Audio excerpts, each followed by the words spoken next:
So let's take a look at the chart here for the full moon that's coming up in Aries here in the Pacific Northwest on September 29th, around 2:57 a.m. So depending on where you are, it's the 29th or the 30th.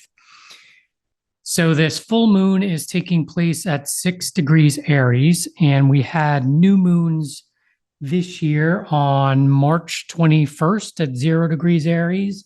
And then we had another one on April 19th at 29 degrees Aries. And that one was actually a solar eclipse.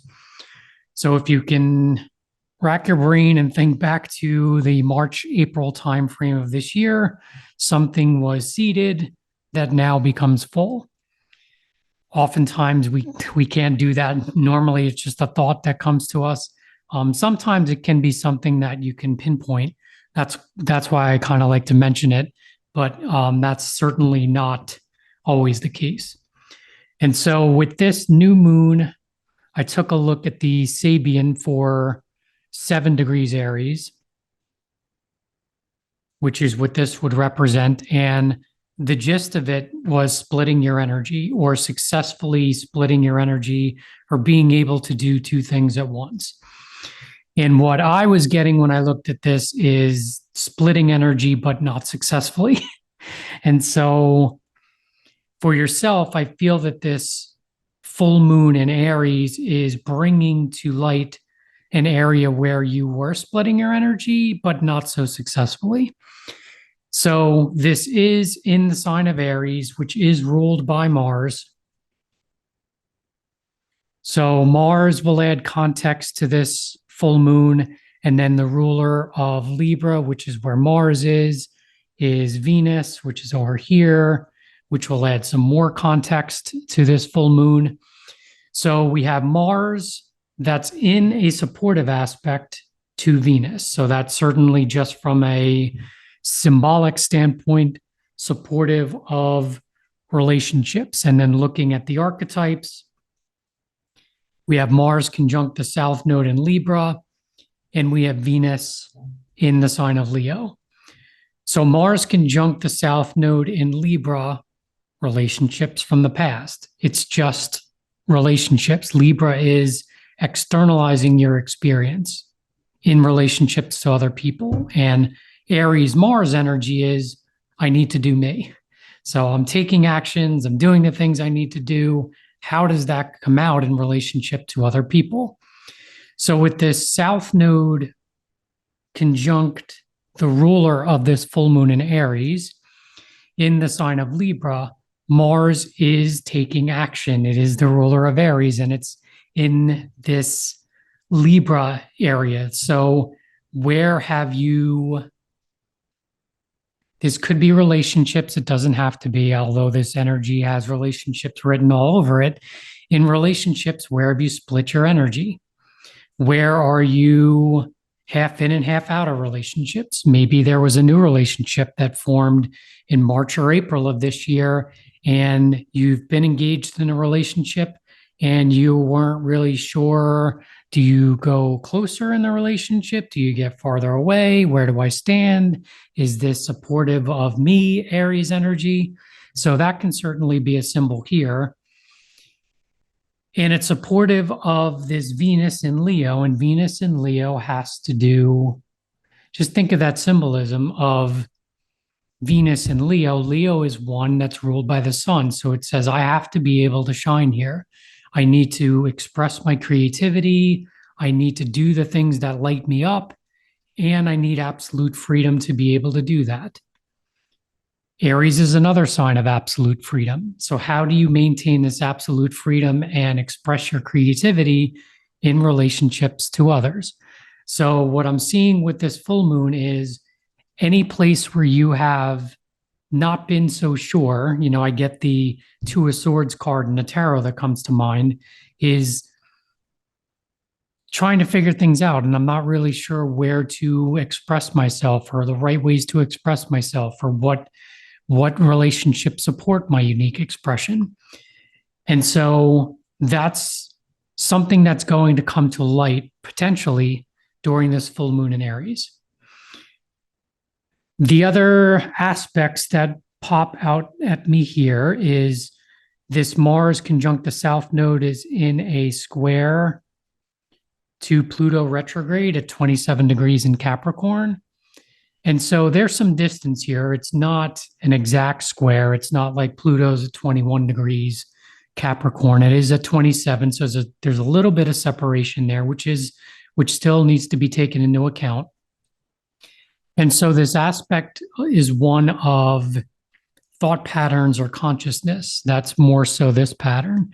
So Capricorn, think of Capricorn as structure. It is society. It is how you fit yourself into society. It's also the belief structures or the container that you've created for yourself.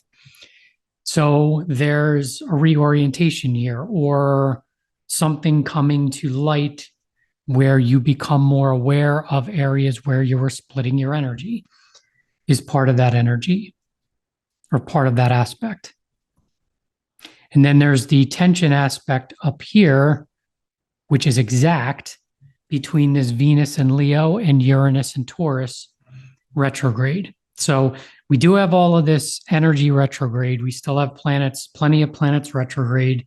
We have Uranus, we have Jupiter, we have Neptune, we have Saturn, we have Pluto, all retrograde. So this retrograde period is one of what I keep getting is laying a firm foundation. So this is more bringing to light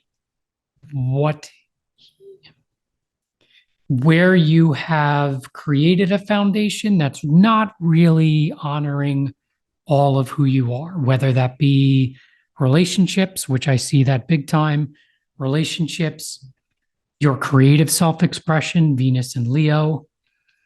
And so this tension aspect to Uranus in Taurus, Taurus is the inner side of Venus, and Taurus is your values, how you feel about yourself, how you support yourself, the money that you make. It's earth energy, it's fixed energy.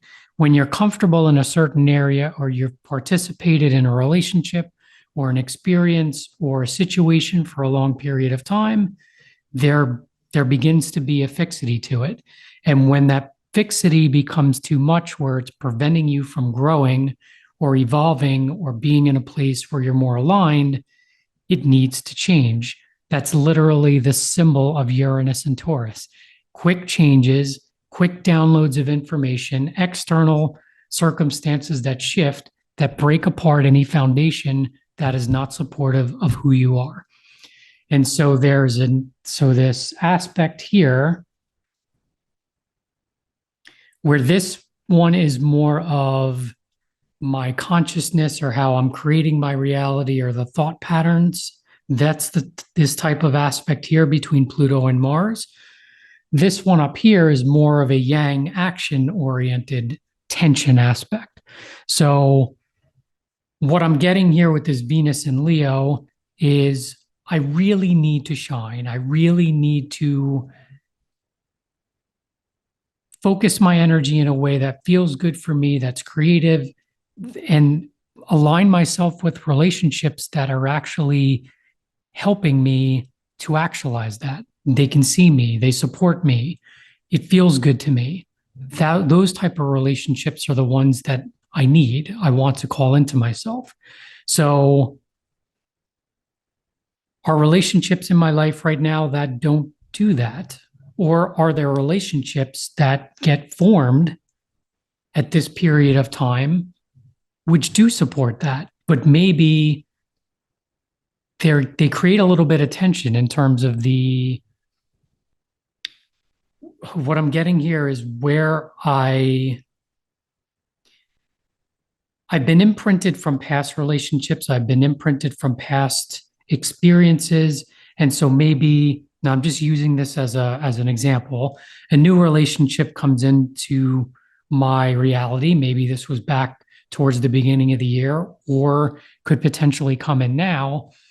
And I'm not really sure how to orient myself because maybe it feels good, maybe it feels supportive, but because of past experiences, there's a bit of a recoil within me. I'm not quite sure. Should I go here? Am I going to feel safe? Is it going to be safe for me to go there? And so some of those things can certainly come up, and especially that Mars conjunct the South Node, think of a new relationship come in and it triggers some experiences you've had in past relationships that weren't so good. And so now you're like feeling the tension of, okay, now how do I engage here? Or what is this showing me? Or maybe I'm projecting past relationships on a new relationship and I need to become aware of that so that I can not project that onto the new person. So all of these types of scenarios are coming to me with this energy here, with this full moon in Aries. And so going back to the initial message of this full moon, the Sabian symbol is the splitting of the energy, splitting of your energy, and being able to focus this energy in a way that is supportive of you. So, as always, hopefully this message was helpful in some way. I certainly appreciate your energy. I appreciate you being here, and I will see you again in another video. Thanks.